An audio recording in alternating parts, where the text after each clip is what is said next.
Aujourd'hui, il ne reste d'eux que des ruines silencieuses, envahies par les racines. Mais autrefois, ces pierres vibraient au son des cérémonies, des guerres et des calculs d'astronomes capables de lire les étoiles. Comment une civilisation aussi brillante a-t-elle pu s'effondrer? Que s'est-il passé pour qu'un empire entier disparaisse, sans invasion, sans trace de destruction, comme s'il s'était simplement éteint? Bien avant l'arrivée des conquistadors, le monde maya s'étendait du sud du Mexique jusqu'au Honduras, couvrant des millions d'hectares de jungle et de plaines. Les Mayas formaient une société complexe, unie par une langue, une écriture et une vision du monde profondément spirituelle. Ils connaissaient l'astronomie, les mathématiques et l'architecture monumentale. Leur calendrier, d'une précision sidérante, pouvait prédire les éclipses et les cycles lunaires avec des siècles d'avance. Ils avaient même inventé le concept du zéro, bien avant les Européens. Leur empire n'était pas une monarchie unique, mais un ensemble de cités-États, Tikal, Palenque, Copan, Calakmul, chacune dirigée par un roi prêtre, considéré comme le messager des dieux. Ces cités étaient reliées par un réseau de routes pavées, et au cœur de chacune s'élevaient des pyramides immenses dédiées aux rituels, aux sacrifices et aux observations célestes. Mais un jour, tout a changé. Vers l'an 900, les cités mayas commencent à se vider.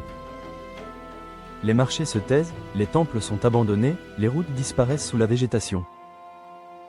En moins d'un siècle, les grandes villes du sud s'effondrent. Et personne, à cette époque, ne sait pourquoi.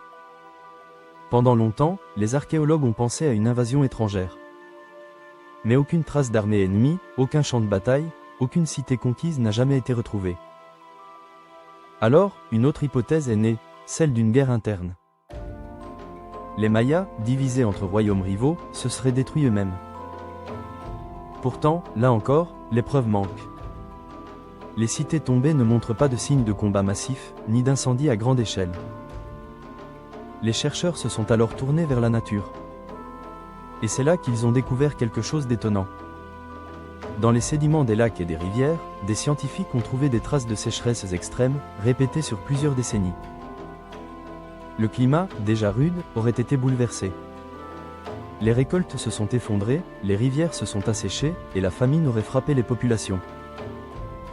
Mais ces sécheresses n'étaient peut-être pas uniquement naturelles. Les Mayas, en construisant leurs villes et en exploitant massivement les forêts, auraient provoqué une déforestation gigantesque. Sans arbres, les sols se sont érodés, l'eau s'est raréfiée, et le climat local s'est encore aggravé. Peu à peu, la nature s'est retournée contre eux.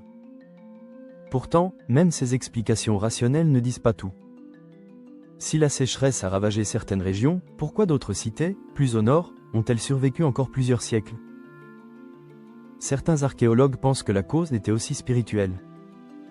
Dans leur religion, le monde devait être continuellement nourri par les offrandes, le sang et les rituels. Lorsque les catastrophes se sont multipliées, les prêtres et les rois ont perdu leur autorité. Le peuple, désespéré, aurait alors tourné le dos à ses dirigeants et à ses temples, fuyant les grandes cités pour retrouver la vie dans les villages isolés. Ce serait donc moins une disparition qu'une dispersion. Une rupture du lien sacré entre les dieux et les hommes. Mais il existe aussi d'autres zones d'ombre.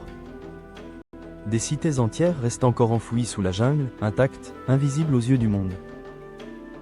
Grâce aux nouvelles technologies de cartographie aérienne, les chercheurs ont récemment découvert des milliers de structures inconnues, temples, routes, pyramides, canaux. Cela signifie que l'histoire des Mayas est bien plus vaste que ce que nous imaginions. Et dans leurs écrits, gravés sur des stèles de pierre, certains symboles semblent évoquer des visiteurs venus du ciel.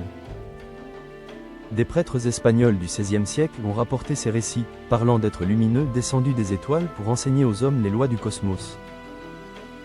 Mythe poétique? Interprétation religieuse? Ou souvenir d'un passé plus ancien, plus étrange, que nous n'osons pas encore comprendre? Aujourd'hui, les Mayas n'ont pas disparu. Leur langue est encore parlée par des millions de personnes au Mexique, au Guatemala, au Belize. Leur héritage vit dans les visages, les traditions et les croyances de leurs descendants. Mais leurs ancêtres, eux, nous ont laissé une leçon gravée dans la pierre. Aucune civilisation, aussi brillante soit-elle, n'est à l'abri de son propre oubli. Car l'histoire se répète. Et parfois, les traces qu'elle laisse s'effacent sous nos yeux. Fondu sonore, musique émotive et lente, retour à la jungle, vent dans les feuilles, voix off, calme, vous regardiez l'œil du passé. Et souvenez-vous, l'histoire n'oublie jamais. Elle attend qu'on la redécouvre.